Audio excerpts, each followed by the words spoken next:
Shalom, selamat datang kembali pada pelajaran Sekolah Sahabat bersama dengan Little Strength Ministry. Waktu berlalu begitu cepat dan kita sudah tiba di akhir pelajaran untuk kuartal ini. Semoga dengan cepat berlalunya waktu akan mengingatkan kita bahwa kita hidup di akhir zaman. Tanda-tanda zaman yang dengan cepat digenapi di hadapan kita, semoga perhatian kita diingatkan bukan untuk menikmati kesenangan hidup di dunia ini, melainkan mengenai pentingnya mempersiapkan diri kita untuk menghadapi peristiwa-peristiwa yang mendahului kedatangan Yesus ini. Judul pelajaran untuk sahabat ke-13 ini adalah gambaran tentang kesudahan.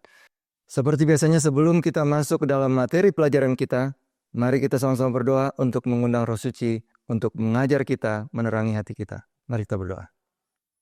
Bapa kami dalam surga, kami datang kepadamu Tuhan, merendahkan hati kami di hadapan Tuhan, manakala kami membuka firman-Mu yang suci. Terangilah hati kami oleh Roh Suci-Mu Tuhan. Ajarilah kami supaya kami boleh mengerti akan maksud dan rencana Tuhan bagi kami melalui pelajaran Sekolah Sahabat ini. Terima kasih Tuhan, kami serahkan ini dalam nama Tuhan Yesus Juru Selamat kami. Amin. Saudara-saudaraku, ayat hafalan kita untuk minggu ini terdapat di dalam Yunus pasal 1 ayat yang ke-9.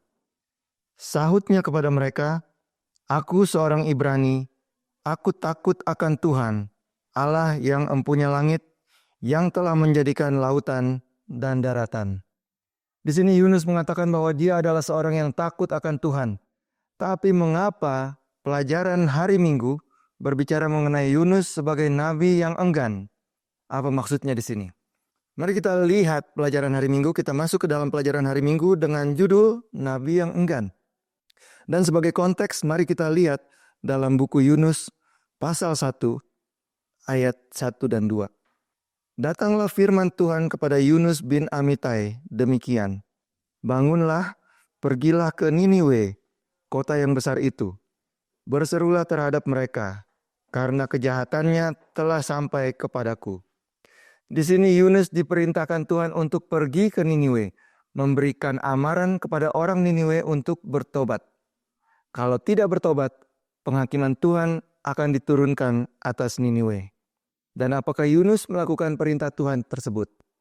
Ayat 3, tetapi Yunus bersiap untuk melarikan diri ke Tarsis, jauh dari hadapan Tuhan.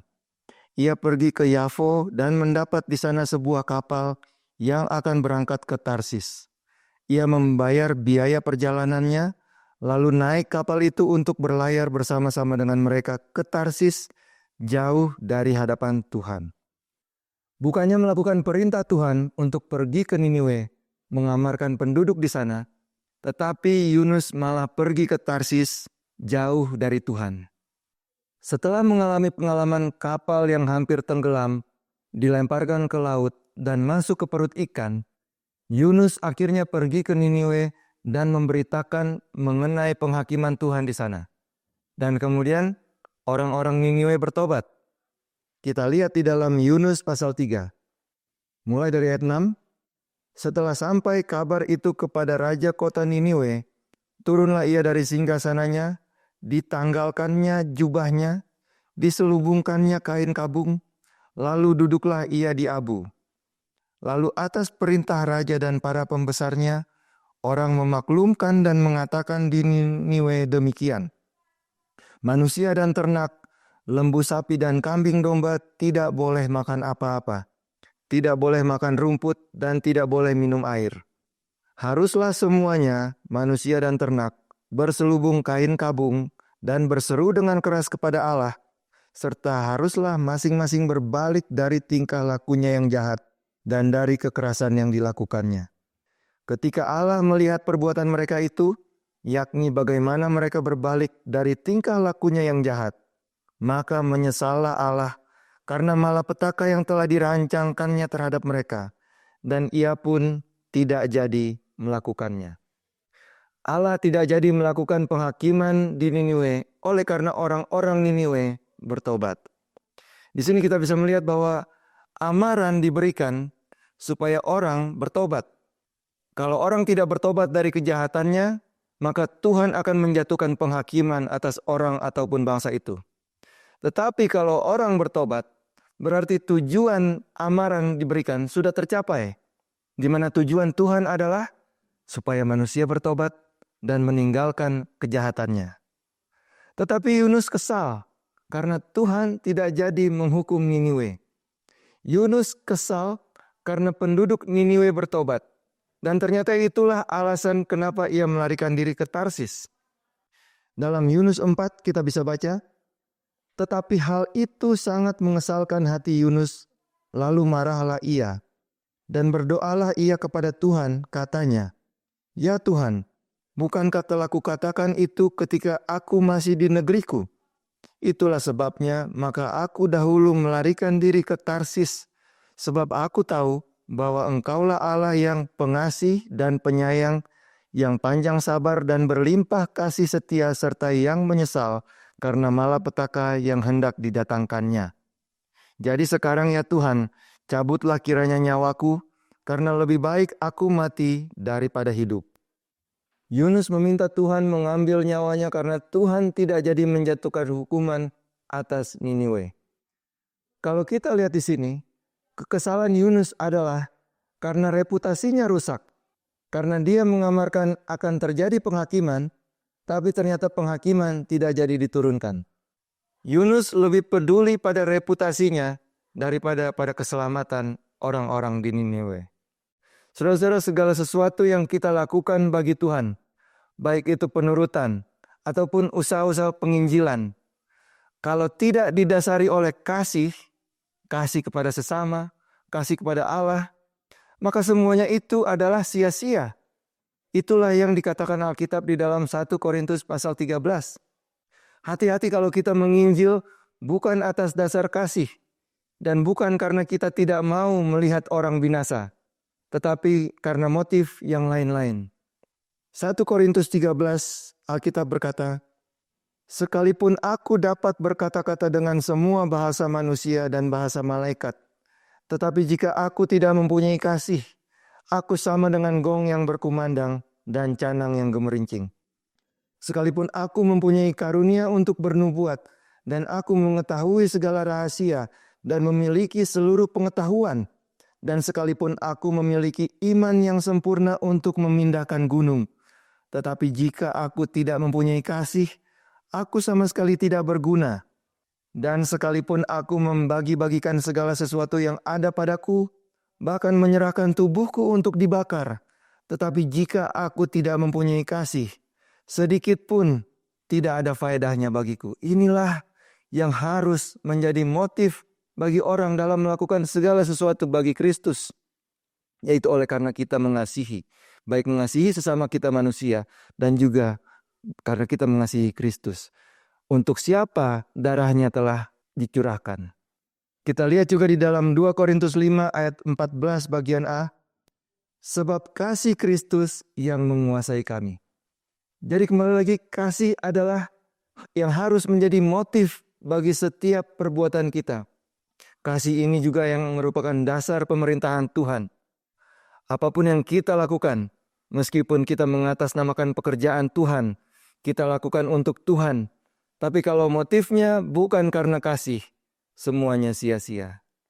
Beberapa minggu ini kita belajar bahwa mereka yang tidak menerima tanda binatang akan menerima cawan murka Allah. Kita melihat bahwa cawan murka Allah akan diturunkan tanpa campuran. Artinya tidak ada lagi pengasihan Allah di situ. Tetapi melalui pelajaran minggu ini, kita bersyukur oleh karena kita melihat ada balancing di sini. Di mana melalui pengalaman orang-orang di Niniwe pada zaman Yunus, Allah lebih menghendaki orang bertobat daripada menerima penghakimannya. Oleh karena Allah adalah kasih. Sekarang kenapa Tuhan perintahkan Yunus ke Niniwe dan bukan ke Israel? Oleh karena keselamatan bukan eksklusif milik bangsa Israel. Bangsa Israel mungkin merasa seperti itu. Tetapi di mata Tuhan, siapa saja yang mendengar dan menurut perintahnya berkenan bagi Tuhan. Tetapi siapa yang tidak mendengar dan tidak menuruti perintahnya dengan motif kasih akan binasa. Kita lihat di dalam Kisah pasal 10. Lalu mulailah Petrus berbicara, katanya, "Sesungguhnya aku telah mengerti bahwa Allah tidak membedakan orang. Setiap orang dari bangsa manapun yang takut akan Dia dan yang mengamalkan kebenaran berkenan kepadanya. Jadi Tuhan tidak memandang kebangsaan, ataupun suku, ataupun kelompok, ataupun daerah, ataupun kelas-kelas dalam masyarakat. Allah tidak membedakan orang, Allah tidak memandang bulu. Di dalam Ulangan pasal 10 ayat 17, dikatakan, sebab Tuhan Allahmu, Allah segala Allah dan Tuhan segala Tuhan, Allah yang besar, kuat dan dahsyat, yang tidak memandang bulu ataupun menerima suap. Di dalam Roma 2 ayat 11 juga dikatakan, sebab Allah tidak memandang bulu. Dalam istilah bahasa Inggris dikatakan play favorite. Tidak menunjukkan bahwa Allah mengasihi bangsa tertentu atau orang tertentu lebih dari orang lain. Tetapi oleh karena penurutan kepada Allah, itulah yang Allah lihat. Saudara-saudara, manusia memiliki pride atas kelompok di mana dia menjadi bagian. Bangga menjadi orang ini, bangga menjadi bangsa ini, bangga menjadi suku ini, dan lain sebagainya. Tetapi kita lihat bahwa pengkategorian di mata Tuhan bukan dari bangsa mana dia berasal, tetapi yang mengamalkan kebenaran, itulah yang berkenan kepadanya. Bagaimana hal ini relevan dengan hidup kita di zaman ini? Pekabaran 3 malaikat diberikan sebagai amaran kepada seluruh bangsa, bahasa, dan kaum untuk keluar dari Babylon, supaya jangan turut mengambil bagian dalam cawan murka Allah yang akan diturunkan atas Babylon. Kita adalah juru kabar dari pekabaran 3 malaikat ini, dengan tujuan utama, yaitu supaya orang keluar dari Babylon, bukan supaya orang binasa karena tidak mau keluar dari Babylon. Marilah kita lakukan ini karena kasih kepada sesama, karena kita memiliki kerinduan seperti kerinduan Tuhan, supaya jangan ada yang binasa, melainkan supaya semua orang berbalik dan bertobat. Selanjutnya kita masuk kepada pelajaran hari Senin dengan judul sebuah karya penobatan. Ketika mendengar pekabaran mengenai penghakiman yang akan diturunkan, penduduk Niniwe bertobat sehingga Tuhan tidak jadi menurunkan penghakiman atas Niniwe. Tetapi catatan Alkitab dan Roh Nubuat menunjukkan bahwa Niniwe akhirnya dihancurkan juga, karena pertobatan mereka hanya sesaat. Mari kita perhatikan tulisan Roh Nubuat berikut ini mengenai penghakiman yang akhirnya diturunkan atas penduduk Niniwe. Dari buku Para Nabi dan Raja, azab mereka dihindari, yaitu pada zaman Yunus ketika penghakiman tidak jadi Tuhan turunkan. Tuhan Israel ditinggikan dan dihormati di seluruh pelosok bangsa kafir ini, hukumnya dihormati. Baru beberapa tahun kemudian, Niniwe dihancurkan bangsa-bangsa di sekitarnya, karena mereka melupakan Tuhan dan karena kesombongannya. Pada waktu mendengar pekabaran Nabi Yunus, orang Niniwe bertobat, tetapi pertobatan mereka hanya sesaat, karena penduduk Niniwe kembali lagi melupakan Tuhan dan menjadi sombong, sehingga akhirnya Tuhan izinkan mereka untuk dibinasakan oleh bangsa-bangsa di sekelilingnya. Inilah hubungan sebab akibat yang menandai hubungan antara manusia dengan Tuhan. Tidak ada istilah sekali selamat tetap selamat, atau hanya percaya saja kamu akan selamat. Sekali bertobat tidak perlu mempertahankan pertobatan. Jadi bukan begitu ternyata yang terjadi. Oleh karena belajar dari pengalaman orang Niniwe, ajaran sekali selamat tetap selamat ternyata tidak alkitabiah. Dalam konteks Ka'bah atau Bait Suci, Yesus sebagai imam besar sedang melakukan pekerjaan pembersihan Ka'bah, di mana Ka'bah dibersihkan dari dosa-dosa.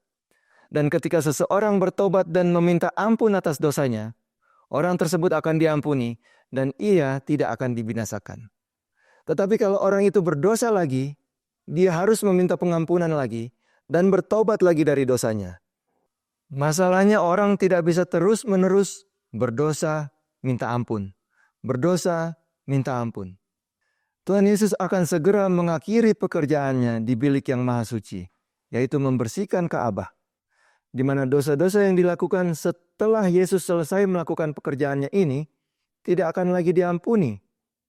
Pada suatu saat pintu kasihan akan tertutup, sehingga siapa yang tidak berhenti berbuat dosa akan binasa. Dengan kata lain, pertobatan harus sungguh-sungguh. Inilah yang Yesus sedang tunggu, yaitu ketika umat-umatnya di atas dunia benar-benar bertobat dan berhenti berbuat dosa. Dan dengan demikian Yesus bisa menyelesaikan pekerjaan pendamaian di bilik yang maha suci.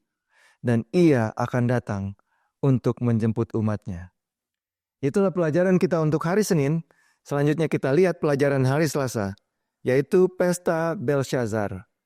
Belshazzar adalah cucu dari Nebukadnezar. Tapi yang dilakukan Belshazzar bertolak belakang dengan apa yang dilakukan oleh Nebukadnezar. Pengalaman Nebukadnezar yang meninggikan diri dan kemudian direndahkan oleh Tuhan seharusnya menjadi pelajaran bagi Belshazzar. Peristiwa yang terjadi pada kerajaan Babylon di zaman Belshazzar adalah paralel dengan pekabaran 3 malaikat sebelum kedatangan Yesus yang kedua kali. Pekabaran malaikat pertama katakan di dalam Wahyu pasal 14, dan ia berseru dengan suara nyaring, takutlah akan Allah dan muliakanlah Dia, karena telah tiba saat penghakimannya. Dan sembahlah Dia yang telah menjadikan langit dan bumi, dan laut, dan semua mata air. Ketika Nebukadnezar meninggikan diri dan direndahkan oleh Tuhan, dan kemudian Nebukadnezar sadar, dan akhirnya dia merendahkan diri di hadapan Tuhan, apa yang Nebukadnezar katakan? Di dalam Daniel pasal 4 ayat 37. Jadi sekarang aku, Nebukadnezar, memuji, meninggikan, dan memuliakan Raja Surga yang segala perbuatannya adalah benar dan jalan-jalannya adalah adil, dan yang sanggup merendahkan mereka yang berlaku congkak. Nebukadnezar memuji, meninggikan, dan memuliakan Raja Surga. Hal ini seharusnya diketahui oleh Belshazzar, dan seharusnya menjadi amaran bagi Belshazzar untuk takut akan Allah dan memuliakan Allah. Tetapi Belshazzar tidak mengindahkan pelajaran itu. Di dalam Daniel 5 ayat 22 dikatakan, tetapi tuanku Belshazzar anaknya tidak merendahkan diri, walaupun tuanku mengetahui semuanya ini. Belshazzar tidak mendengarkan pekabaran malaikat yang pertama. Daniel 5 ayat 23, tuanku meninggikan diri terhadap yang berkuasa di surga. Jadi Belshazzar gantinya takut akan Tuhan seperti pekabaran malaikat pertama katakan. Gantinya Belshazzar malah meninggikan diri terhadap Tuhan. Selanjutnya apa yang dikatakan oleh pekabaran malaikat kedua? Dalam Wahyu 14 ayat 8. Dan seorang malaikat lain, malaikat kedua, menyusul dia dan berkata, sudah rubuh Babel, kota besar itu, yang telah memabukkan segala bangsa dengan anggur hawa nafsu cabulnya. Apa yang Belshazzar lakukan sehubungan dengan pekabaran malaikat kedua ini? Dalam ayat 1 dan 2 Daniel pasal 5 dikatakan, Raja Belshazzar mengadakan perjamuan yang besar untuk para pembesarnya, 1.000 orang jumlahnya, dan di hadapan 1.000 orang itu ia minum anggur.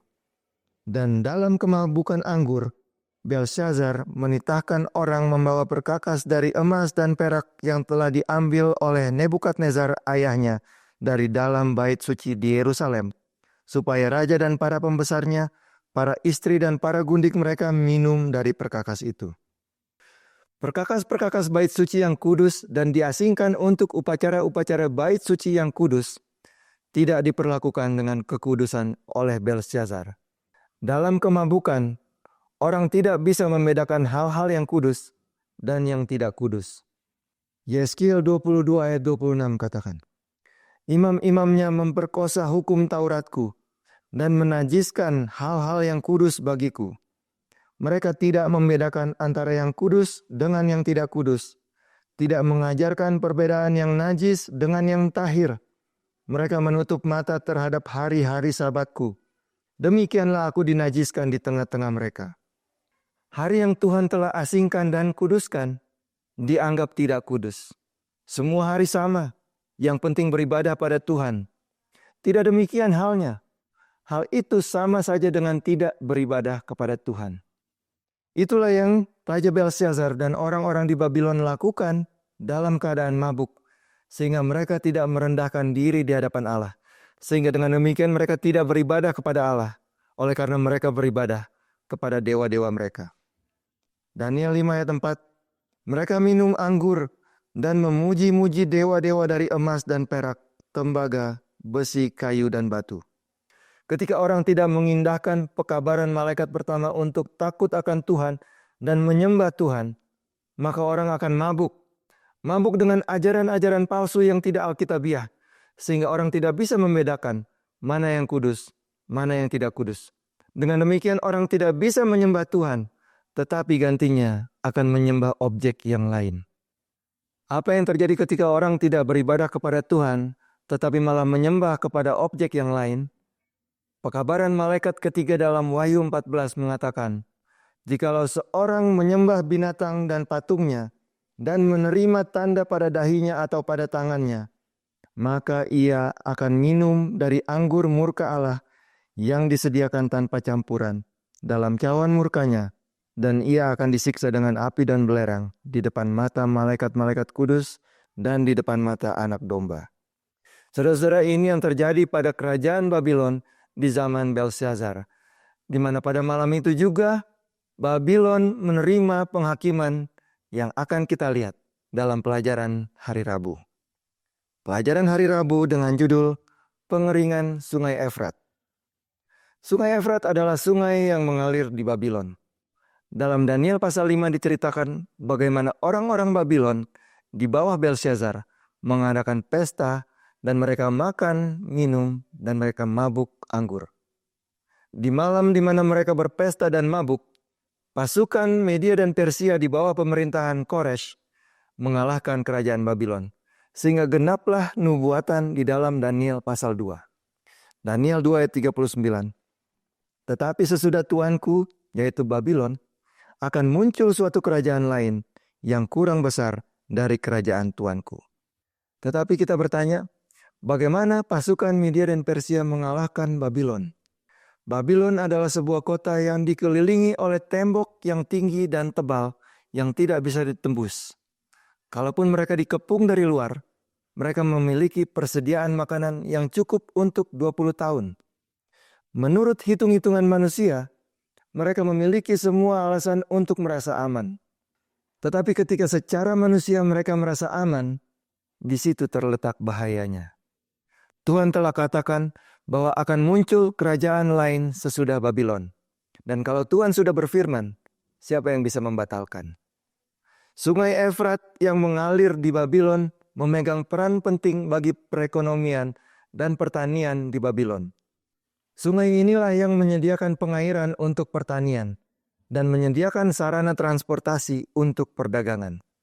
Raja Kores mempelajari bahwa tidak mungkin dia bisa menghancurkan tembok-tembok Babylon dari luar. Tidak ada jalan untuk masuk ke Babylon kecuali melalui sungai Efrat yang mengalir dari bawah tembok kota Babylon dan kemudian keluar lagi ke permukaan setelah berada di tengah-tengah kota Babylon. Kores kemudian mencoba melakukan itu dengan cara mengalihkan aliran air sungai ke tempat yang lain. Untuk itu dia membagi pasukannya menjadi 3 bagian. Yang pertama bertugas untuk mengalihkan aliran sungai Efrat pada waktu yang telah ditentukan ke sungai buatan yang tidak jauh dari situ. Pasukan kedua bertugas untuk masuk melalui aliran sungai Efrat di titik di mana sungai itu masuk ke dalam kota Babylon. Dan ada pasukan ketiga yang berjaga di titik di bawah kota Babylon, di mana aliran sungai itu akan muncul ke permukaan, tepat di dalam jantung kota Babylon. Pasukan kedua dan pasukan ketiga ini diperintahkan untuk segera masuk melalui jalur sungai Efrat, tepat ketika airnya sudah dikeringkan oleh pasukan yang pertama. Dan ketika mereka berhasil masuk melalui jalur sungai Efrat yang sudah dikeringkan, maka mereka akan masuk ke jantung pertahanan kota Babylon, sehingga mereka akan dapat masuk ke dalam istana kerajaan Babylon dan menangkap rajanya. Tetapi semua rencana ini tidak bisa berhasil kalau bukan karena pasukan Babylon sedang berpesta dalam kemabukan pada malam itu. Sesuatu yang telah diperhitungkan oleh Kores. Semua jalur yang dilalui sungai Efrat memiliki tembok di setiap sisinya yang sama tebalnya dengan tembok yang mengelilingi kota Babylon. Dalam tembok ini ada pintu besar dan tebal yang kalau dikunci akan menghalangi akses untuk memasuki kota di titik-titik yang dilalui oleh sungai Efrat. yang kalau pintu-pintu ini tertutup, sia-sialah pasukan Kores mengeringkan sungai Efrat untuk masuk melalui jalurnya. Karena mereka mungkin dapat masuk hanya sampai bawah kota Babylon, tetapi tidak dapat masuk ke dalam kalau pintu-pintu itu terkunci. Tetapi pada malam yang fatal itu, dalam kemabukan, pintu-pintu yang menghalangi akses dari aliran sungai Efrat tidak tertutup. Sehingga dengan mudah pasukan Persia masuk ke dalam kota Babylon dan mengalahkan kerajaan Babylon. Dalam Daniel 5 ayat 30 dikatakan, pada malam itu juga terbunuhlah Belsyazar, raja orang Kasdim itu. Inilah peristiwa keringnya sungai Efrat yang mengakibatkan dapat masuknya pasukan Media dan Persia di bawah Raja Kores yang kemudian mengalahkan kerajaan Babylon. Dalam buku Wahyu, keringnya sungai Efrat adalah peristiwa pada malapetaka yang ke-6. Wahyu 16 ayat 12. Dan malaikat yang ke-6 menumpahkan cawannya ke atas sungai yang besar, sungai Efrat. Lalu keringlah airnya, supaya siaplah jalan bagi raja-raja yang datang dari sebelah timur. Kita sudah tahu apa yang terjadi ketika sungai Efrat pada zaman Belsyazar dikeringkan. Tapi apa maksudnya di sini ketika sungai Efrat kering pada malapetaka yang ke-6 di buku Wahyu ini? Sebagaimana sungai Efrat pada kerajaan Babylon merupakan aliran air yang memberikan penghidupan bagi kerajaan Babylon. Aliran sungai Efrat bagi Babylon rohani melambangkan dukungan penguasa-penguasa dunia terhadap Babylon rohani yang pada suatu waktu akan kering. Orang banyak akan sadar bahwa mereka telah tertipu dan gantinya mendukung penguasa Babylon. Mereka akan berbalik menyerang Babylon. Mari kita perhatikan tulisan dari Kemenangan Akhir berikut ini. Bila mana perlindungan hukum manusia ditarik dari mereka yang menghormati hukum Allah, akan ada suatu gerakan yang serentak untuk kebinasaan mereka di berbagai negeri. Sementara waktu yang ditetapkan di dalam surat keputusan semakin dekat, orang-orang akan berkomplot untuk menghancurkan sekte yang dibenci itu. Akan ditentukan untuk melancarkan serangan yang mematikan pada suatu malam yang akan membungkam sama sekali suara pendapat yang berbeda dan teguran itu. Umat Allah yang sebagian di dalam penjara, sebagian bersembunyi di daerah-daerah terpencil, di hutan-hutan dan gunung-gunung, masih memohon perlindungan ilahi.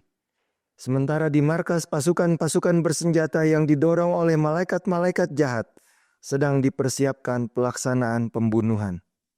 Sekaranglah pada saat yang penting ini, Allah Israel akan campur tangan untuk melepaskan umatnya. Tuhan akan memperdengarkan suaranya yang mulia, akan memperlihatkan tangannya yang turun menimpa dengan murka yang hebat dan nyala api yang membakar habis dengan hujan lebat, angin ribut, dan hujan batu. Dengan pekik kemenangan, ejekan, dan kutukan, rombongan orang-orang jahat hampir menerkam mangsa mereka. Pada waktu tiba-tiba kegelapan yang lebih gelap dari kegelapan malam turun ke atas bumi. Pelangi yang bersinar dengan kemuliaan dari tahta Allah meliputi segala langit dan seolah-olah mengelilingi setiap kelompok yang sedang berdoa. Orang banyak ini adalah disimbolkan dengan aliran sungai di mana wanita pelacur itu duduk di dalam Wahyu pasal 17 ayat 15. Orang banyak yang marah itu tiba-tiba terdiam. Dan terdiam di sini adalah yang dilambangkan dengan sungai Efrat yang menjadi kering. Orang banyak itu tiba-tiba terdiam. Teriak ejekan mereka terhenti. Tujuan kegeraman mereka hendak membunuh telah dilupakan. Jadi setelah malapetaka yang kelima di dalam buku Wahyu, umat Tuhan sudah tidak lagi berada di dalam bahaya.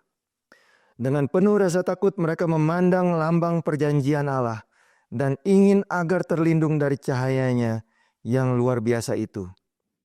Orang-orang melihat bahwa mereka telah diperdaya. Mereka saling menuduh satu sama lain telah menuntun mereka kepada kebinasaan. Tetapi semuanya bersatu menimpakan hukuman mereka yang paling pahit itu kepada para pendeta. Gembala-gembala yang tidak setia telah membuat hal-hal yang menyenangkan. Mereka telah menuntun para pendengarnya meniadakan hukum Allah dan menganiaya mereka yang memeliharanya. Sekarang dalam keputusasaan mereka, guru-guru ini mengakui pekerjaan penipuan mereka di hadapan dunia ini. Orang banyak dipenuhi oleh kemarahan besar. Kami binasa, seru mereka, dan engkaulah penyebab kebinasaan kami. Dan mereka berbalik menentang gembala-gembala palsu itu. Disinilah aliran sungai itu kemudian berbalik yang dilambangkan di dalam sungai yang kering itu. Seseorang yang pada suatu waktu mereka paling kagumi akan dikutuk dengan kutukan yang paling mengerikan. Tangan-tangan yang pada suatu waktu memahkotai mereka dengan mahkota daun-daunan kemenangan akan bangkit membinasakan mereka. Pedang-pedang yang telah digunakan untuk membunuh umat Allah, sekarang mereka gunakan untuk membinasakan musuh-musuh mereka. Di mana-mana ada keributan dan pertumpahan darah. Ini adalah gambaran daripada malapetaka yang kelima dan malapetaka yang keenam. Di mana pada malapetaka yang keenam, sungai Efrat yang kering melambangkan orang banyak yang tadinya bersatu di bawah gereja Roma Katolik untuk membinasakan umat Tuhan pada masa kesesakan yang besar itu. Tetapi orang banyak itu akan kemudian berbalik menyerang mereka. Keringnya sungai Efrat pada waktu Belshazzar mempersiapkan jalan bagi datangnya Raja Kores untuk membebaskan orang Israel yang ditawan di Babylon. Keringnya sungai Efrat pada waktu Babylon berkuasa mempersiapkan jalan bagi datangnya Yesus, karena segera setelah malapetaka ke-6 adalah malapetaka ke-7, di mana itu adalah peristiwa kedatangan Yesus. Itulah pelajaran untuk hari Rabu. Dan pelajaran hari Kamis masih berhubungan, yaitu Kores yang diurapi. Beberapa hal dikatakan Alkitab mengenai Kores. Di dalam Yesaya 44 ayat 28 dikatakan Kores adalah gembalaku. Di dalam Yesaya 45 ayat 1 dikatakan Kores yang diurapi. Di dalam Yesaya 45 ayat 13 dikatakan Tuhan menggerakkan Kores untuk maksud penyelamatan. Dan di dalam Yesaya 41 ayat 2, ayat 25, pasal 46 ayat 11 dikatakan Kores datang dari utara dan dari timur. Melalui pelajaran hari Rabu yang telah kita pelajari, kita telah lihat bahwa Kores mengeringkan aliran sungai Efrat dan kemudian kerajaan Babylon jatuh dan umat Tuhan dilepaskan dari tangan Babylon. Keringnya sungai Efrat ini adalah peristiwa pada meterai yang ke-6. Mari kita lihat ayatnya. Wahyu 16 ayat 12 katakan, dan malaikat yang ke-6 menumpahkan cawannya ke atas sungai yang besar, sungai Efrat, lalu keringlah airnya. Lagi-lagi air melambangkan bangsa, rakyat banyak, kaum, dan bahasa, di mana mereka tidak lagi mendukung Babylon di sini. Supaya siaplah jalan bagi raja-raja yang datang dari sebelah timur. Wahyu 16 ayat 12 ini berbicara mengenai meterai yang ke-6. Tetapi ayat-ayat selanjutnya, yaitu dari ayat 13 sampai 16, bukan berbicara secara kronologikal atau disambung kepada meterai yang ke-7, melainkan kembali ke peristiwa yang terjadi sebelum meterai ke-6, yaitu periode waktu yang singkat sebelum pintu kasihan ditutup, di mana 3 roh jahat mengumpulkan orang-orang jahat untuk bergabung di sisi setan, dengan tujuan untuk menenggelamkan atau membinasakan umat-umat Tuhan. Dan pada saat yang sama, pekabaran 3 malaikat dikumandangkan untuk mengumpulkan umat-umat Tuhan bergabung di sisi Tuhan. Mari kita baca ayatnya. Wahyu 16 ayat 13. Dan aku melihat dari mulut naga, naga ini adalah kuasa-kuasa sekuler, pemimpin-pemimpin dunia sekuler. Dan dari mulut binatang, binatang adalah kuasa kepausan Roma. Dan dari mulut nabi palsu, yaitu Protestan murtad, itu keluar 3 roh najis yang menyerupai katak. Ayat 14. Itulah roh-roh setan yang mengadakan perbuatan-perbuatan ajaib. Dan mereka pergi mendapatkan raja-raja di seluruh dunia untuk mengumpulkan mereka guna peperangan pada hari besar, yaitu hari Allah yang Maha Kuasa. Jadi sebelum kedatangan Yesus, seluruh manusia di dunia akan terbagi ke dalam 2 kelompok, yaitu kelompok umat-umat Tuhan dan kelompok orang-orang jahat. Pekabaran 3 malaikat mengumpulkan umat-umat Tuhan. Sedangkan 3 malaikat jahat mengumpulkan orang-orang jahat. Umat Tuhan mengikuti anak domba, orang jahat mengikuti binatang itu. Umat Tuhan berkumpul di Yerusalem, yaitu gereja Tuhan yang benar. Orang jahat berkumpul di Babylon, Babylon rohani. Umat Tuhan menerima meterai Allah, dan orang jahat menerima tanda binatang. Saudara-saudara, Roh Nubuat katakan di dalam Southern Watchman sebagai berikut. Kita perlu berkomunikasi dengan Tuhan secara terus-menerus dengan tidak putus. Hanya ketika kita memiliki hubungan seperti ini dengan Tuhan, iman kita tidak akan goyah. Saya diperintahkan untuk mengamarkan orang-orang bahwa segala sesuatu yang bisa terguncang akan diguncang, sehingga hanya yang tidak bisa terguncang yang bertahan. Cobaan akan datang atas setiap jiwa. Setiap orang akan diuji.